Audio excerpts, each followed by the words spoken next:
Baik, bismillah. Assalamualaikum warahmatullahi wabarakatuh. Alhamdulillahirabbil alamin wa bihi nasta'in ala umuri dunya waddin. Wassallallahu ala nabiyina Muhammadin wa ala alihi wa sahbihi ajma'in wa ba'du. Ikhwatul iman jamaah masjid rahimani wa rahimakumullah. Bapak Ibu, saudara-saudari yang semoga Allah merahmati kita semua. Alhamdulillah, pada malam hari ini kita lanjutkan kembali kajian kita di Masjid Agung Sakinah ini dalam bab akhlak dan adab di dalam Islam, yang mana sudah masuk kita dalam pembahasan akhir dari bab-bab adabul imarah, yaitu adab-adab tentang pemimpin dan menjadi pemimpin.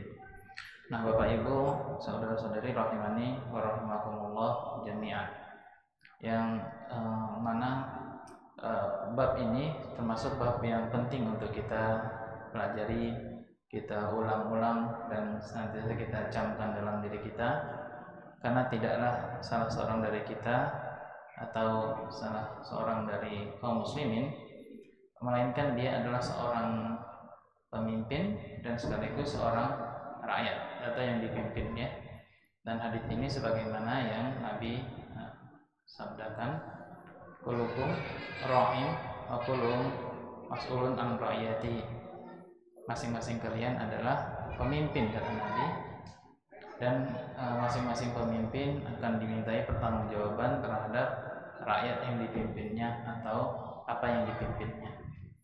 Nah, dari hadis ini kita bisa ambil suatu kesimpulan bahwasannya masing-masing kita dalam suatu posisi adalah pemimpin. Ya, seorang suami memimpin dalam rumahnya ataupun minimal memimpin dirinya sendiri, kemudian seorang wanita juga pemimpin di dalam rumahnya, memimpin keluarga suaminya atau rumah suaminya, apapun ataupun dia mendapat suatu jabatan di pekerjaannya dan lain sebagainya, memimpin 2 atau 3 orang menjadi bawahannya, dan di satu sisi dia juga seorang rakyat, seorang yang dipimpin oleh pimpinan yang lebih tinggi daripadanya.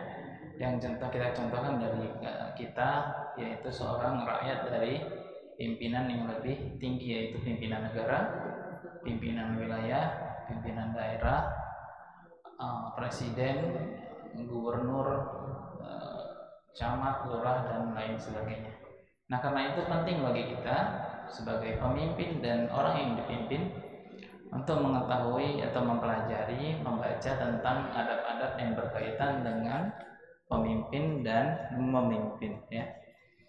Agar apa? Agar kita menjadi posisi seorang rakyat, kita bisa memberikan hak pemimpin kita. Kita memberikan haknya yang harus dia terima, dan kita sebagai seorang pimpinan memberikan hak kepada rakyat yang kita pimpin atau orang yang dibawa kepemimpinan kita.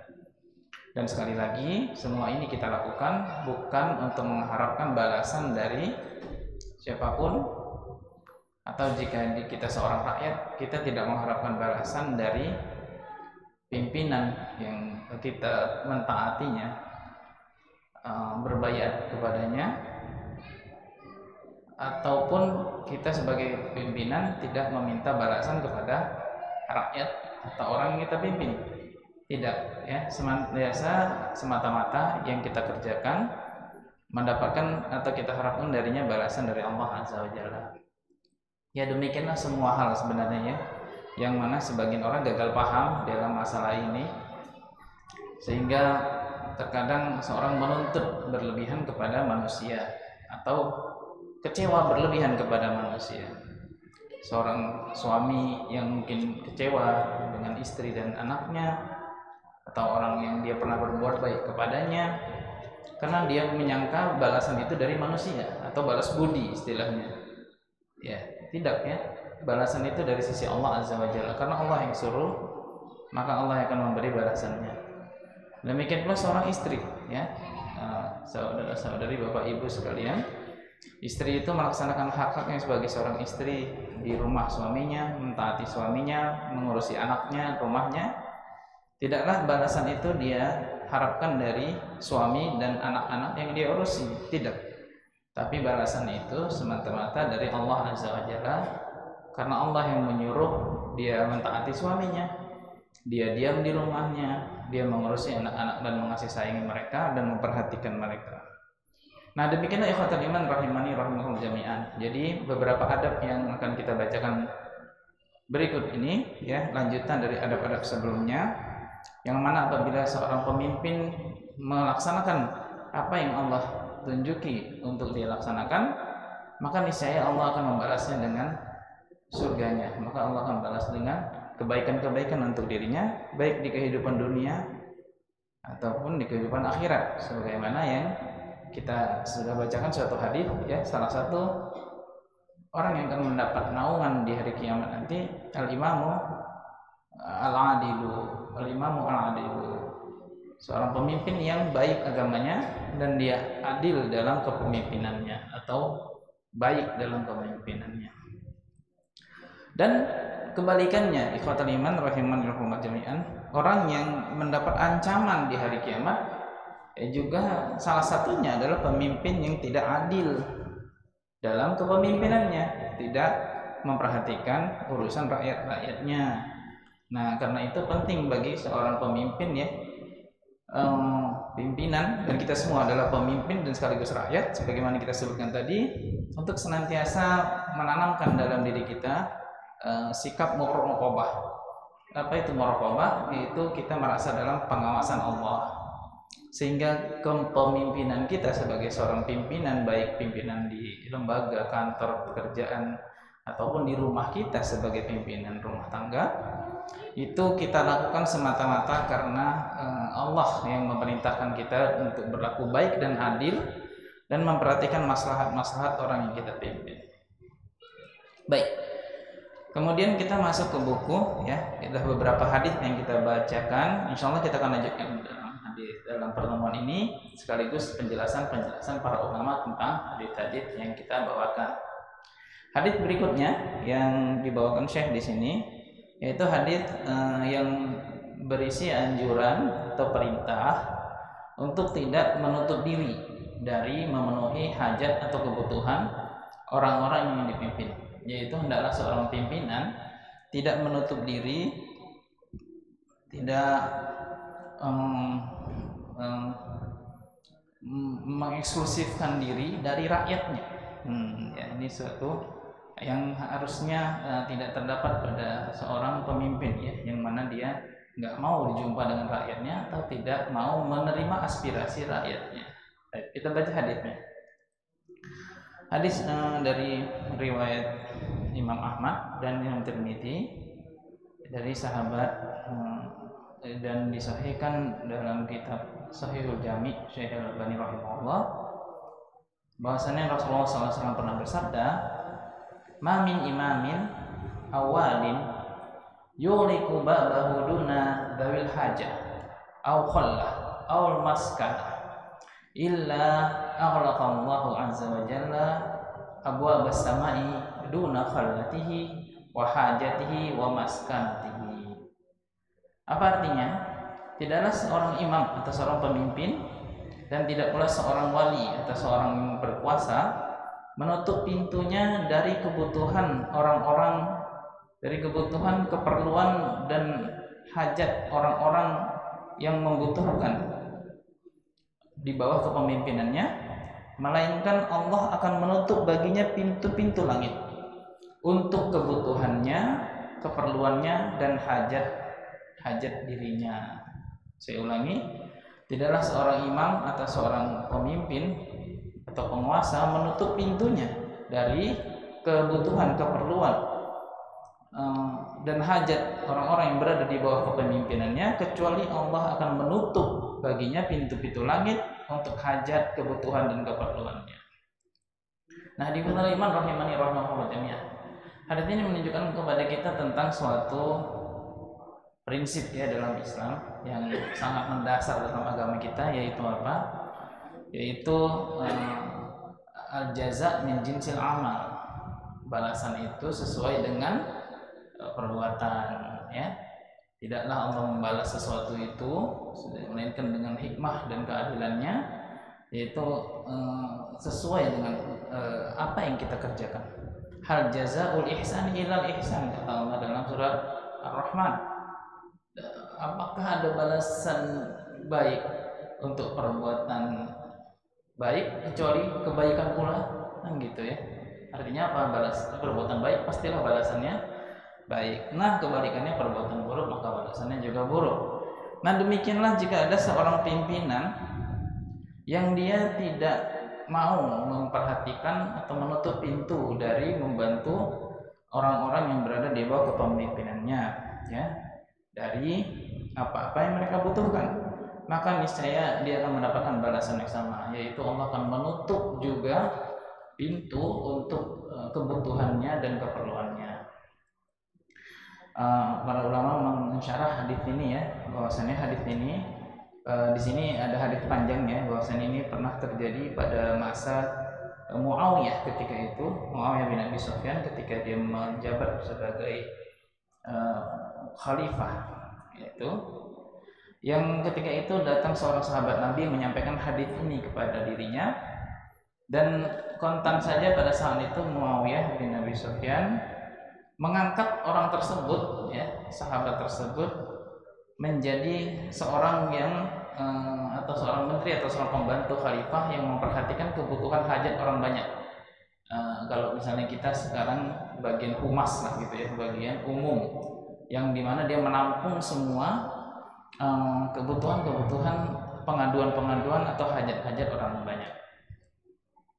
Nah, demikian ikhwatal iman rahimanyakumullah jami'an ya, yang ketika itu ketika Muawiyah mendengar hadis ini, dia langsung saja mengamalkannya dan langsung mengangkat seseorang untuk bertugas untuk hal itu.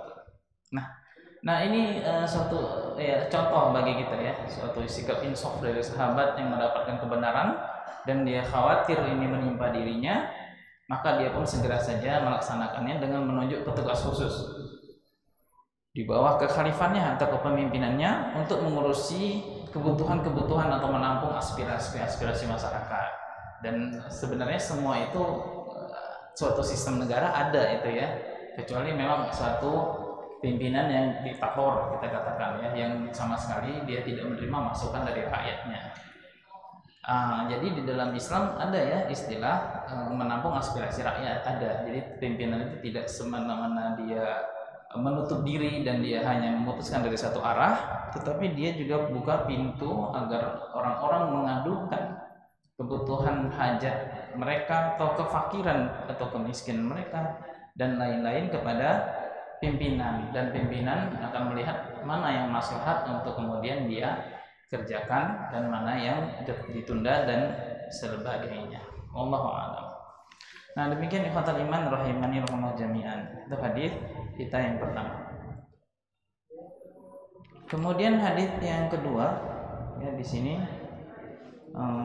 salah satu penjelasan hadis ini adalah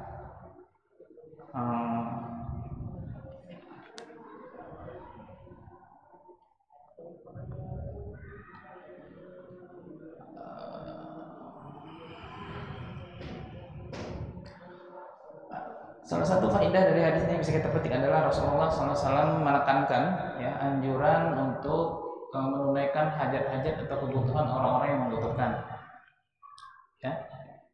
Dan apalagi hal ini terutama kepada qaid, yaitu pimpinan dari sesuatu kaum, baik dia pimpinan wilayah, pimpinan pasukan, ya hendaklah dia memperhatikan kebutuhan orang-orang yang berada di bawah kepemimpinannya. Kemudian di sini disebutkan infa'ala dzalika fa innallaha sayughliq abwaab as-sama'. Jika dia tidak memperhatikan kebutuhan-kebutuhan mereka, dia menutup diri dari kebutuhan-kebutuhan atau menutup mata dari kebutuhan rakyatnya, niscaya Allah akan tutup pintu langit dari kebutuhannya pula. Waliyadzubillah. Ya, di sini disebutkan baik kebutuhan dunianya atau kebutuhan akhiratnya.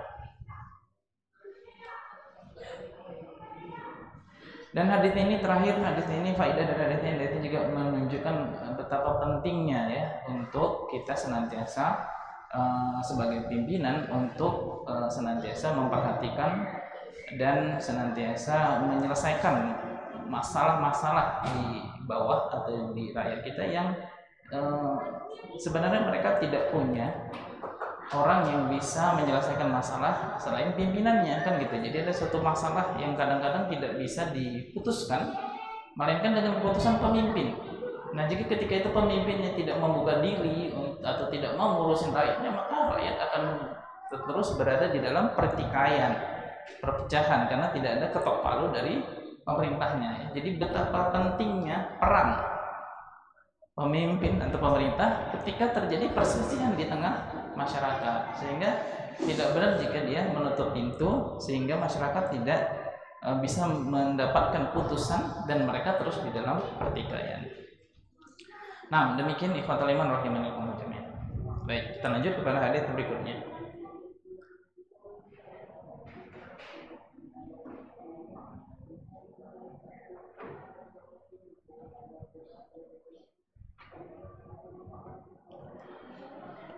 Hadis berikutnya adalah an-nushu liri'ayah. Apa itu?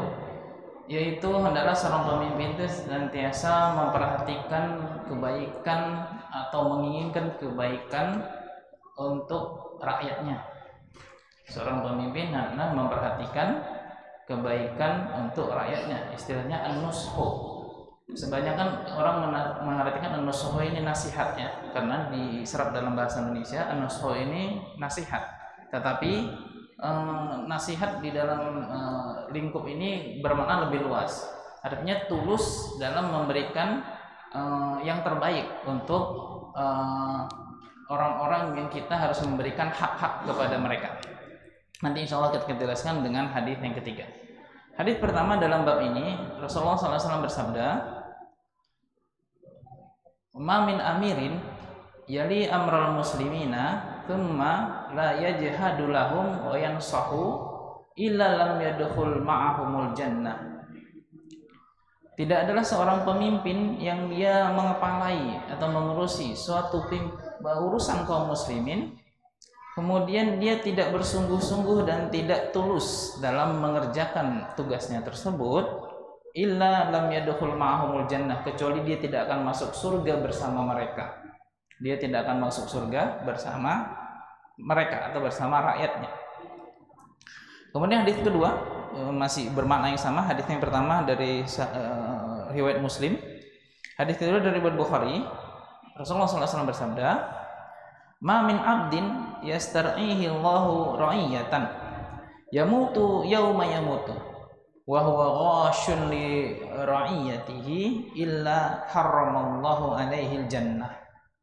Tidak adalah seorang hamba yastar'ihi Allahu, Allah menunjuknya atau mengangkatnya menjadi seorang pemimpinan bagi suatu ra'iyah, suatu rakyat atau suatu masyarakat. Yamutu yauma yamutu, dan dia kemudian mati pada hari dia mati dan belum bertobat. Wa huwa ghashun li ra'iyatihi, dan ketika itu dia berkhianat kepada orang-orang yang dia pimpin. Illa haramallahu alaihil jannah, kecuali Allah akan haramkan baginya surga. Nah, dua hadis ini ikhwatal iman rahimanillah jami'an, ini menunjukkan ancaman keras ya bagi seorang pemimpin yang dia tidak tulus dalam kekuasaannya. Bahkan dia ghashin di sini dia itu khianat, dan dia itu tidak menunaikan apa yang harusnya menjadi hak rakyat-rakyatnya, melainkan Allah tidak akan memasukkan ke dalam surga. Nanti kan kita bahas insyaallah tafsiran dari hadis ini.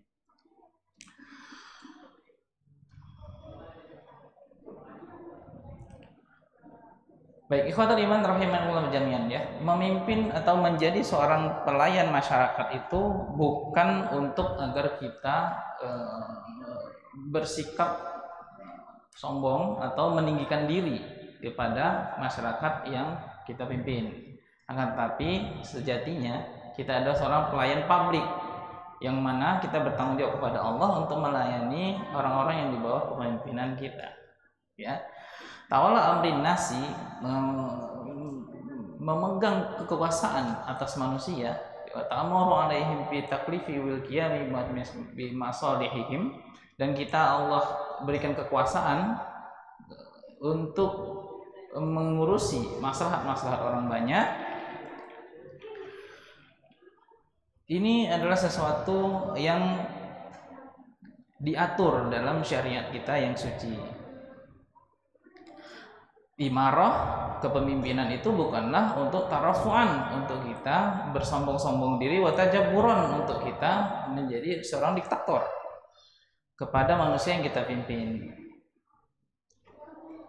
Sehingga yang banyak dilakukan orang yang lupa dengan hakikat kepemimpinan itu, maka mereka pun menjadi orang-orang yang diktator atau semena-mena dalam kepemimpinannya, dan dia melupakan hak-hak manusia.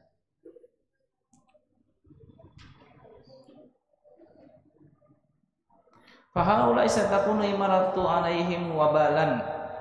Orang-orang seperti inilah yang kepemimpinan itu dari sisinya menjadi wabalan, menjadi kecelakaan, wa khizyan, menjadi kesengsaraan yaumal qiyamah, pada hari kiamat. Ikhwatul iman rahimanillah, ini bab kita memang bab yang sensitif ya sebenarnya.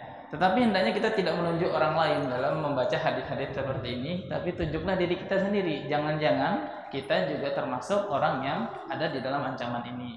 Ya, jadi hendaklah kita pertama kali menerapkan hadis-hadis yang kita terima dan kita baca, kita terapkan kepada diri kita sendiri. Sudahkah kita sebagai pimpinan kecil-kecilan di diri kita sendiri, keluarga kita, rumah tangga kita, atau kita satu pimpinan dari suatu kelompok orang di pekerjaan kita dan lain-lain, sudahkah kita menerapkan hal ini ya? Karena ancaman memang keras bagi pemimpin yang tidak bersungguh-sungguh dan tidak tulus dalam memberikan hajat dan maslahat rakyatnya. Dan di sini sebutkan yauma yamutu yauma yamutu, dan orang yang seperti ini ketika dia mati dan dia telah bertobat dari sikapnya ketika dia menjabat pimpinan itu, maka dia akan mati dalam keadaan Allah mengharamkan baginya surga.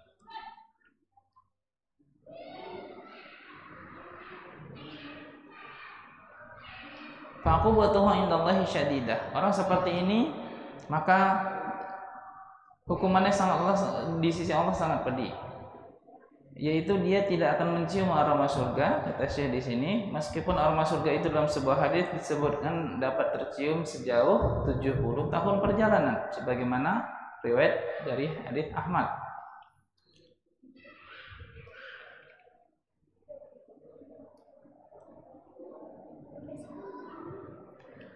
Kemudian di sini disebutkan juga, ini ancaman akan diperoleh orang-orang yang terancam dalam hadis ini kecuali dia memiliki suatu amalan dari sisi tauhid yang bisa saja akan menyelamatkannya, kemudian Allah akan mengampuni dosa-dosanya dari sebab tauhidnya atau sebab dia mengesahkan Allah semata. Au maghfirah, atau ampunan dari sisi Allah, atau kebaikannya mengungguli keburukan-keburukannya. Hadis ini, kesimpulannya hadis ini menunjukkan bayan usul akibatnya man tawalla amurin nasi, menunjukkan buruknya kesudahan atau hukuman bagi orang yang tawalla umuran nasi, yang dia menjabat urusan manusia banyak, walam yakum bi huquqihim, sementara dia tidak memenuhi hak-hak mereka. Wallahu a'lam.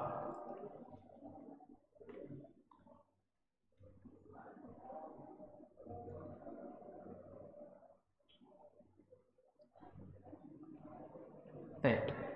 Ikhwatul iman rahimanillah jami'an. Kita lanjutkan. Kemudian saya menutup bab nushu ini, yaitu nasihat kita katakan tadi, atau ketulusan untuk memberikan kebaikan dari orang-orang yang berada di bawah kepemimpinan seseorang, dengan hadis masyhur yang sering dibawakan, yaitu ad-dinu an-nasihatu, kata Nabi SAW, ad-dinu an-nasihatu, ad-dinu an-nasihatu. Nabi mengulanginya sebanyak 3 kali. Qulna liman ya Rasulullah? Qala lillahi wa li kitabihi wali rasulihi wali a'immatil muslimina wa ammatihim. Nabi bersabda, agama itu adalah nasihat. Nasihat di sini artinya adalah ketulusan untuk memberikan yang terbaik versi kita kepada orang-orang yang harus kita berikan haknya. Itulah dia nasihat. An-nushu itu artinya tulus. Artinya tidak ada pamrih apa-apa kecuali menginginkan kebaikan. Maka dari itu ketika itu para sahabat pun bertanya ketika Nabi bersabdakan ad-dinun nasihah. Ya Rasulullah, liman, untuk siapa nasihat itu kami berikan kepada ketulusan itu ya Rasulullah? Apa kata Rasul? Lillahi, kepada Allah. Wali kitabihi, kepada kitabnya.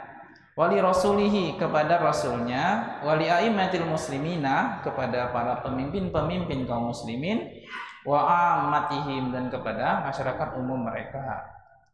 Nah, para ulama menjelaskan hadis ini ya, apa yang dimaksudkan nushu kepada Allah ya.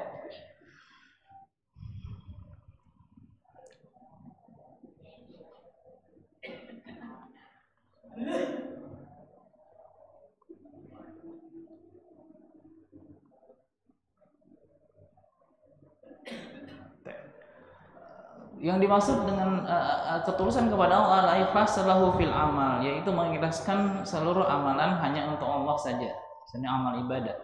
Wa iman bi rububiyyatihi wa uluhiyyatihi wa asma'i wa sifatihi, yaitu beriman kepada Allah dengan kemahaasaannya dalam rububiyahnya, yaitu penciptaannya, uluhiyahnya, yaitu Ia yang pantas disembah, dan asma'i wa sifatihi, dan nama-nama dan sifat-sifatnya. Ta'zimi amrihi wa da'wa ilaihi, mengagungkan Allah dan mengajak kepada agama Allah. Ketulusan untuk kitab Allah, yaitu untuk Al-Quran, yaitu kita beriman bahwasannya itu adalah kalamullah, bahwasannya itu adalah kitab yang menghapuskan syariat-syariat terdahulu, yaitu kitab terakhir yang Allah turunkan. Hendaklah kita membacanya dengan sebaik-baiknya bacaan, mengamalkannya, menerima kandungan maknanya, kemudian menyebarkannya dan mengajak orang kepadanya. Kemudian ketulusan kita untuk Rasulnya, yaitu beriman bahwasannya Muhammad SAW adalah Rasul terakhir, membenarkan semua ucapannya, melaksanakan semua perintah-perintahnya, menjauhi semua larangan-larangannya, menyebarkan semua ajakan dakwah beliau dan syariat yang beliau bawa. Kemudian yang berkaitan dengan bab kita, a'immatul muslimin. Apa itu ketulusan kepada pemimpin-pemimpin kaum muslimin? Yaitu senantiasa membantu mereka di atas kebenaran. As-sam'u wal ta'ah, tuh kita mendengar dan taat kepada pemimpin dalam hal yang ma'ruf. Kemudian kita menasihati mereka dengan lembut ketika mereka terlalai dari kewajiban-kewajiban mereka, dan tidak khuruj alaihim, tidak memberontak kepada mereka kecuali telah tampak al-kufur al-bawah, telah tampak kekafiran yang nyata di dalam diri mereka dengan syarat-syarat yang disebutkan oleh para ulama. Kemudian apa ketulusan kepada ammatul muslimin? Ya aisani ilaihim, ketulusan kita kepada seluruh masyarakat umum atau kepada seluruh kaum muslimin adalah berbuat baik kepada mereka, mengajak mereka kepada kebaikan, kaffa adza anhum, tidak menyakiti mereka atau menghindari keburukan atas mereka, mencintai kebaikan untuk mereka, ta'awun ma'ahum, bertolong-menolong bersama mereka di atas kebaikan dan ketakwaan. Nah, demikian ikhwatal iman rahimani wa jami'an ya. Nah, jadi ini suatu hadis yang umum ya, untuk senantiasa kita bersikap nushu atau bersikap tulus terhadap setiap orang ya. Nah, apalagi rakyat yang kita pimpin, sebagaimana dua hadis di atas. Jika tidak, maka ancamannya adalah maka dia tidak akan masuk ke dalam surga, sebagaimana yang sudah kita baca dari dua hadis di atas. Allahu a'lam.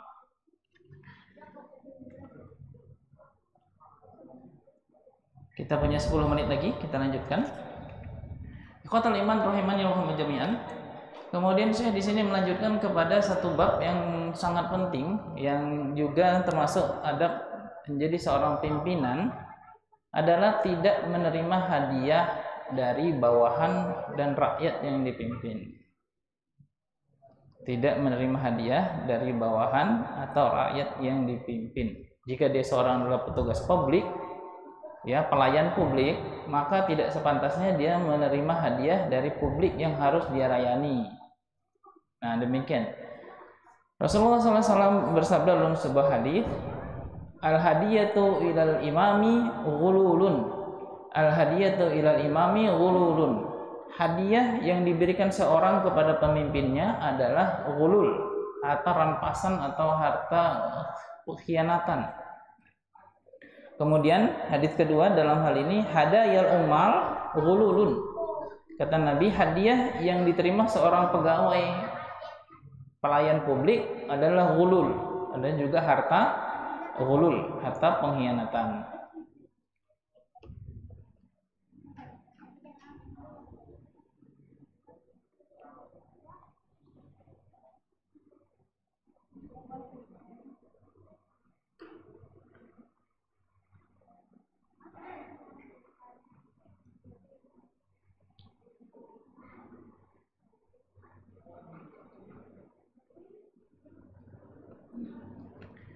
Baik, para ulama menjelaskan tentang ghulul ini, ikhwatul iman rahimanillah.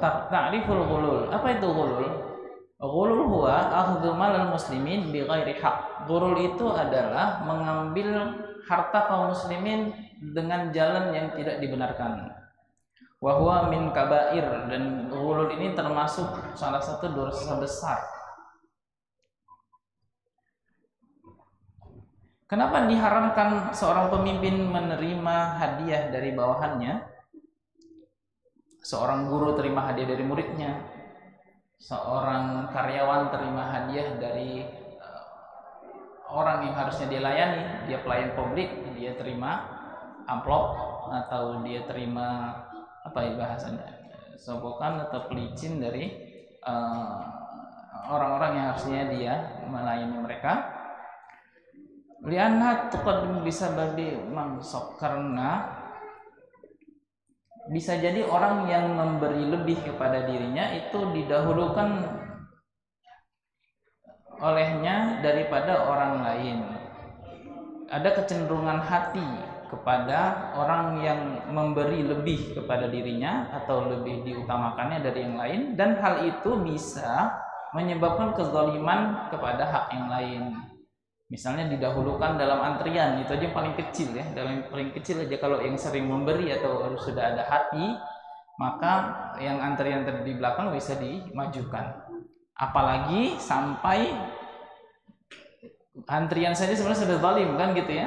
Artinya orang yang layaknya mendapat hak terakhir didahulukan dan yang duluan diterakhirkan kan gitu. Apalagi sampai memberikan yang bukan haknya kepada orang yang tidak berhak ya. Nah, itu salah satu ya sebab haramnya ghulul ini. Kemudian di sini para ulama memberi catatan ya. Ghulul ini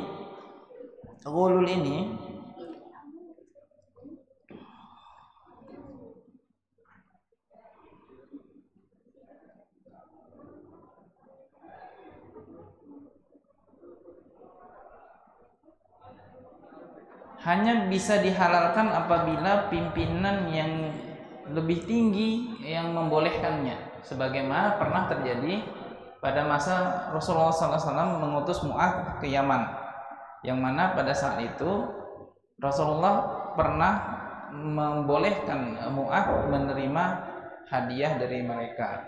Jadi ada pengecualian untuk hadiah yang telah dihalalkan oleh pimpinan.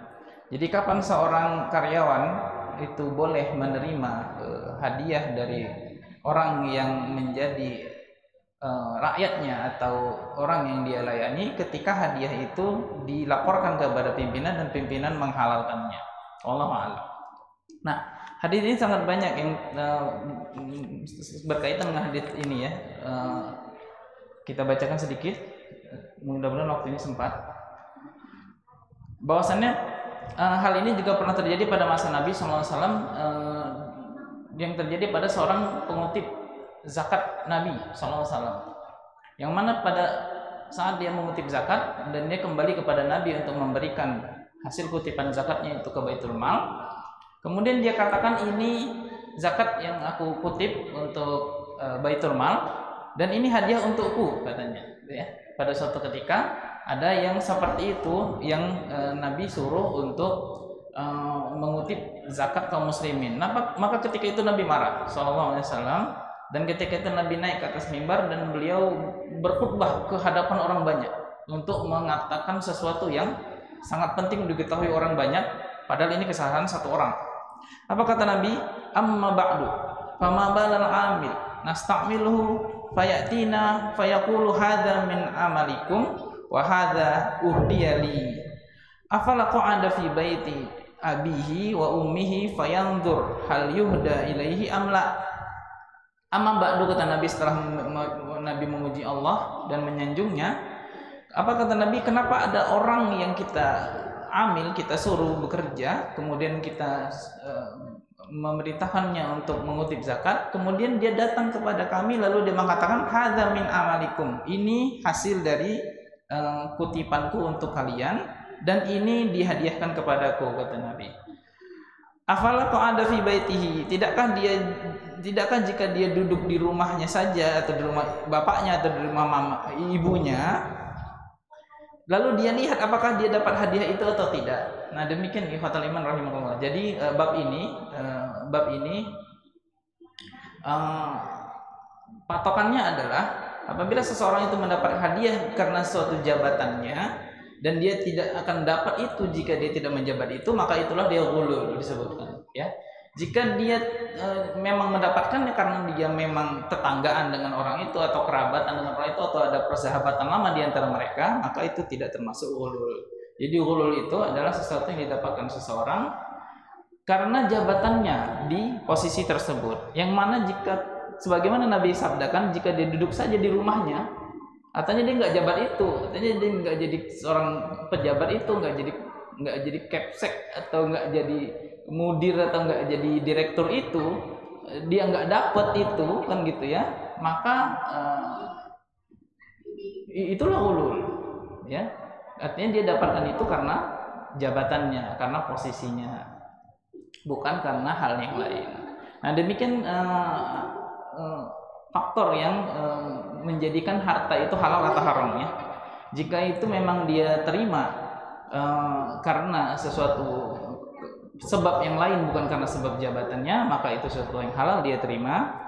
Tapi jika dia terima itu karena sebab jabatannya, dia menjabat sebagai pejabat itu, dan jika tidak dia menjabat maka dia pasti tidak akan menerimanya, maka itulah harta ghulul atau harta korupsi tadi. Wallahu ta'ala. Nah, demikian ikhwatul iman rahimakumullah jami'an. Mudah-mudahan penjelasannya bisa dipahami. Jika ada yang kurang jelas boleh ditanyakan dari sisa waktu yang tersisa untuk kita.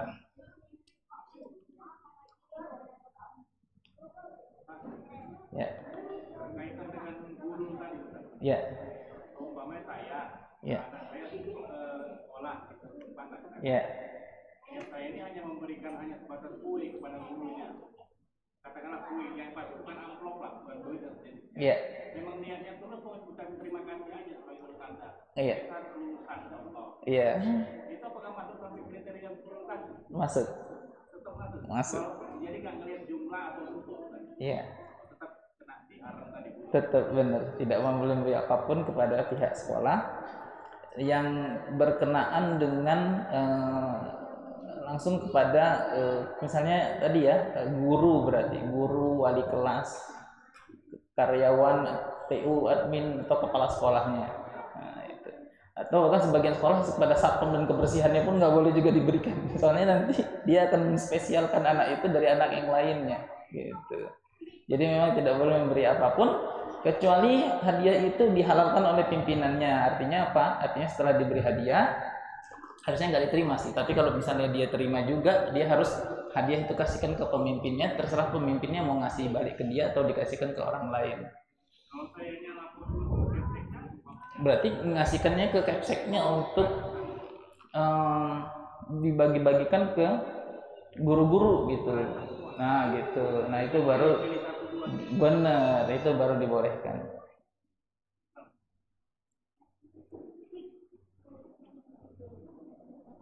Sering kita terjebak kepada hal seperti ini, ya, yang mana kita nggak tahu bahwasannya hal itu akan membuat kita jadi pilih kasih, mengutamakan yang satu dengan yang lainnya, atau pada suatu ketika ada pelanggaran yang harus dihukum, kita jadi tidak menghukum anak tersebut. Nah gitu ya.